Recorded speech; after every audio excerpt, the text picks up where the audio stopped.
Hey, what's up guys? Today I'll show you a supernatural horror film, Evil Eye. Spoiler ahead, watch out and take care.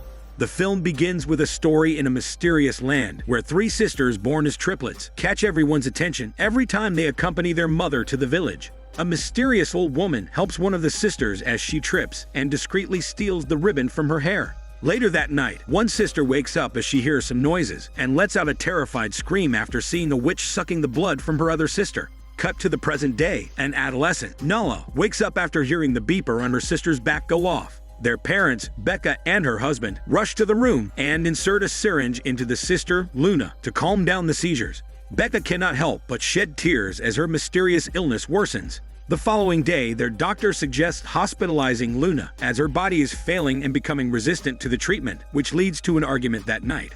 Nala listens as her father wants to take Luna to the hospital, but Becca firmly refuses as they have tried everything and gone anywhere, but nothing worked. The following day, Nala doesn't hide her annoyance as her parents decide to return to Becca's hometown for Luna as she believes there's an alternative treatment. Nala responds that everything is for Luna. As the family's about to leave, they run into their neighbor, who informs them that several kids are sick in their apartment building. Before leaving, Becca asks Nala to help her care for Luna, but Nala responds that she's already coming on the trip. As they are near their destination, the family witnesses a funeral for a child. Moments later, the family arrives at their destination, warmly welcomed by Becca's mother, Josepha, whose back is hunched and walks around with a cane.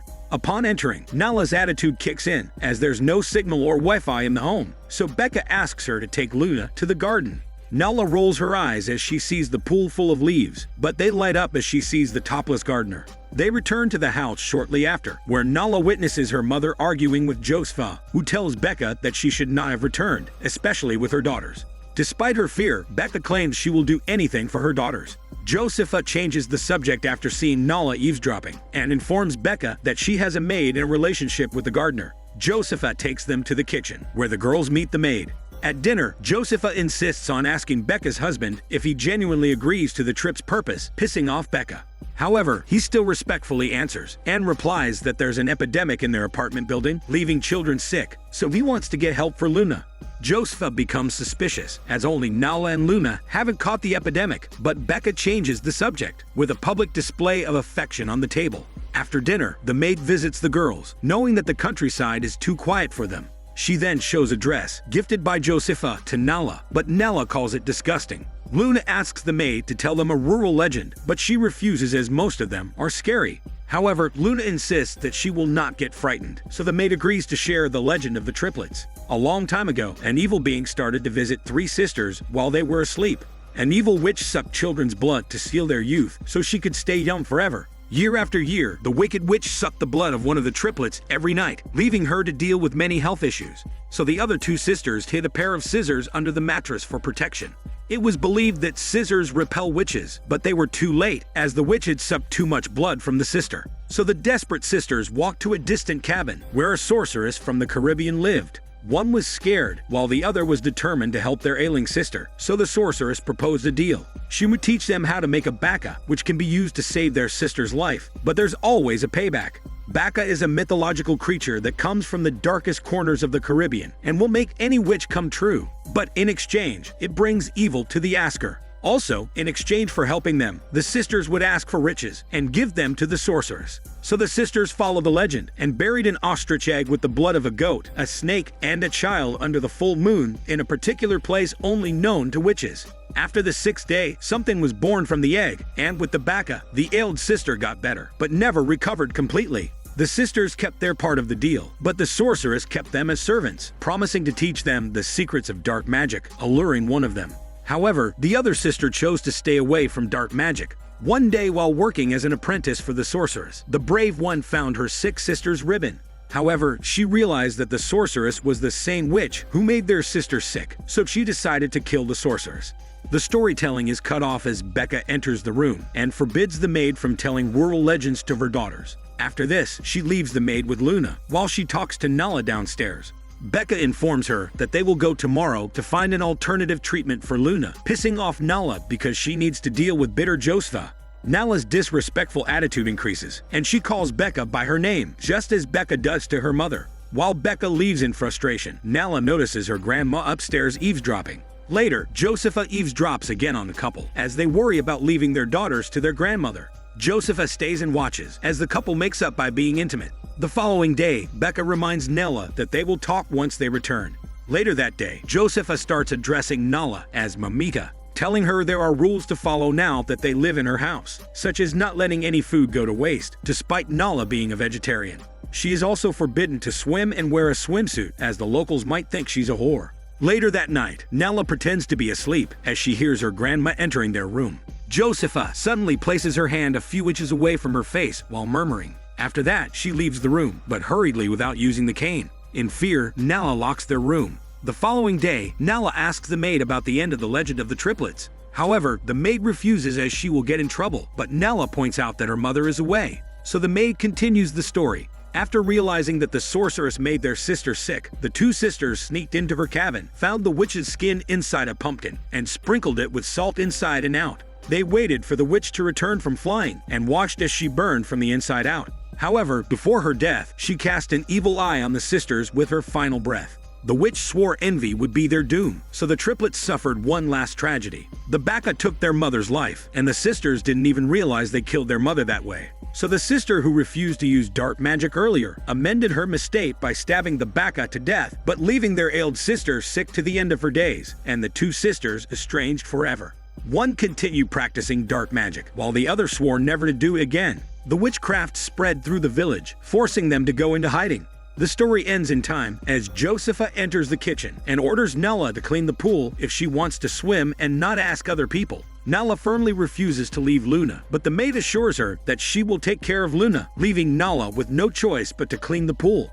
Nala returns inside tired, but still needs to make the pool clean. Josepha tells her to continue tomorrow before going upstairs. Later that night, Nala hides a pair of scissors underneath Luna's bed as she is suspicious about her grandmother. Nala wakes up midnight and goes to the kitchen to drink when she hears a faint voice calling her.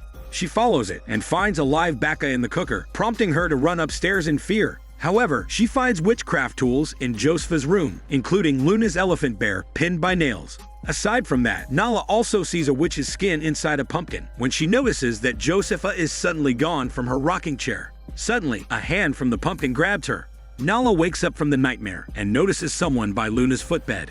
She checks it out and faces a witch sucking Luna's blood. The witch escapes through the window while Luna seizures again. Nala wakes up from this and is about to leave with Luna, but Luna suddenly throws up. Nala goes downstairs to inform her grandma, who's talking to Becca on the phone. Nala doesn't notice the scarf around Josepha's head and the oversized sunglasses and asks to talk to her mother, but Josepha lies about their whereabouts before ending the call. She then locks the telephone before putting a wet towel on Luna's head and blames Nala for making her sister sick. Later that day, Nala shares with the maid her worries about her grandmother, refusing to let her parents know about what's happening and how she might be a witch. The maid laughs at Nala's imagination as Josepha is well respected in town. While Josepha is busy caring for Luna, Nala wanders around until she ends up in the attic, where she finds a signal. She tries to contact her parents, but they're out of reach, so Nala wanders around instead. She finds a thick photo album and goes through it when Josepha suddenly appears. Josepha grabs her downstairs and walks perfectly without the cane, while castigating Nala for going to the attic without her permission. So Josepha forcefully takes her phone and stomps on it, infuriating Nala.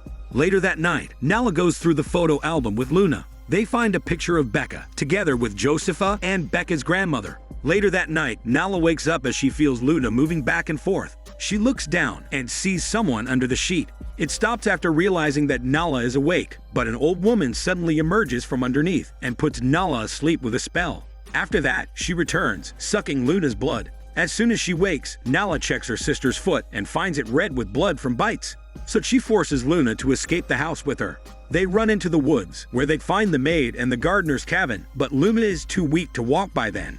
Nala has no choice but to leave her outside, while she looks for the maid in the cabin. However, she hears moans from upstairs and follows them, where she finds the maid and the gardener doing some hormone therapy, while they hurt themselves with a knife. Witnessing this, Nala runs outside, only to find Luna having a seizure again. Suddenly, Josepha arrives and carries Luna back to the house, while Nala gets the syringe. After saving Luna's life, Josepha slaps Nala for almost killing her sister. However, Nala rebuts that she saw her sucking Luna's blood last night, accusing her of being a witch. So Josepha grabbed her by the hair and locks her in the room underneath the stairs. Although scared, Nala wanders around and realizes that it's one big room where she can see the pool. She finds a weird altar with drawings on the walls when she suddenly hears the gardener calling her. The gardener shares that the maid has asked him to check on her, but Nala remembers what she saw in the cabin and accuses them of being accomplices of her grandma. Despite that, she pleads that he helps her, but the gardener refuses as he will get in trouble. So he assures her that he will keep a close eye on Luna. Later, Nala wakes up after hearing her grandma calling her, so she returns to the stairs where she is freed. Now the bandages on Josepha's face are noticeable, but Nala ignores that as she's worried about her sister. Josepha tells her to go to the swimming pool, so Nala rushes outside, where she finds the gardener's body. Josepha blames her for asking the gardener to clean the pool, causing him to trip and hit his head. Not long after, the police interview Josepha. Nala barges in, telling them that her grandma is a witch. However, the police ignore her smelly bullshit and leave. Josepha finally shows Luna to her sister, who is shocked to see her in a rocking chair with a syringe on her arm as Josepha takes her blood sample. Suddenly, they hear the phone ringing, so Nala rushes downstairs and cries as she hears her mother's voice. She tries to tell her what's happening, but the signal is poor and Josepha disconnects the line. After that, Josepha locks her again in the room under the stairs, but Nala breaks the door with a shovel. She goes upstairs, takes the scissors from Luna's bed, and stabs Josepha in the leg before escaping with Luna. They return to the woods, where they find people dancing around a fire and the maid with the gardener's corpse. The maid washes her face with blood before facing her dead lover and slashing her own throat. The crowd cheers like maniacs, while Nala runs with Luna. As this happens, Becca dances weirdly while wearing a mask, as a Baka is born from an egg. Suddenly, Luna has seizures again, and Nala panics as she accidentally breaks the syringe. As Becca kisses the Baka, Luna returns to life, presumably revived by the power of Baka. So the two sisters continue walking until the morning arrives. They lie on the road as Nala loses consciousness from exhaustion. Shortly after, their parents find them while driving back and put them in the car. Nala wakes up with Josepha in front of her, but her eyes are numb as Josepha blows powder at her. Josepha pretends to be weak as soon as the couple enters the room. The husband thanks Josepha for her kindness, but is firm on leaving as soon as Nala wakes up. Nala has no choice but to listen, as she cannot open her eyes, while Josepha reminds Becca what they used to do as a child. Becca thanks Josepha for taking care of the girls before leaving. Left alone with Nala, Josepha assures her that she will not leave Luna, even on her dead body. After this, she locks the door, while Becca notices the bite marks on Luna's foot.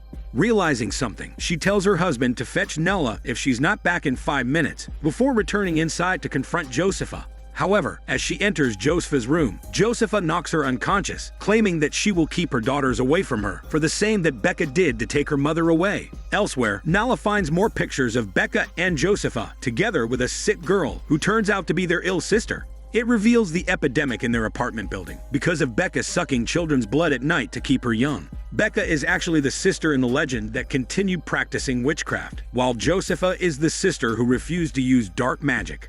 At this time, Josepha, who reveals has turned back to witchcraft, is young again from drinking Luna's blood and looks like her triplet sister Becca in appearance. It's revealed that Josepha resorted to witchcraft to bring back her youth because she's jealous of her sister's everlasting youth and her young husband. In fact, the envy of that is triggered by the evil eye curse cast by the sorcerer in the past. Now she pretends to be Becca and informs Nala that her grandmother will stay with them for a few weeks. Josepha then leaves Nala and assures Becca's husband that Nala is fine and is saying goodbye to her grandmother. After the revelation, Nala goes into Josepha's room, where she finds her mother sleeping. But believing that she is Josepha, Nala repeatedly stabs her with the scissors, while Josepha enjoys a smelly workout with Becca's husband in the car, taking advantage of her sister's identity.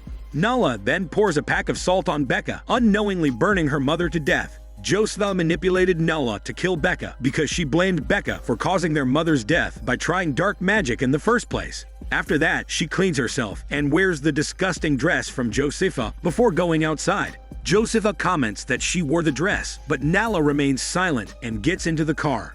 Back in their home, the doctor comments on how miraculously Luna recovered completely. However, the father is worried about Nala, as she hasn't said a word since their return. Later that night, Nala wakes up as she feels excruciating pain in her stomach.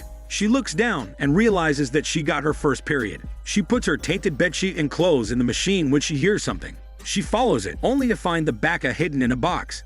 Suddenly, Joso returns from flying and sucking children's blood. Accepting that her mother is a witch, Nala cries as Josefa embraces her. The film ends with Nala struggling to free herself as she realizes that she unknowingly killed her mother after Josefa calls her Mamita. This is Daniel CC Movie Channel. Stay safe and enjoy your day.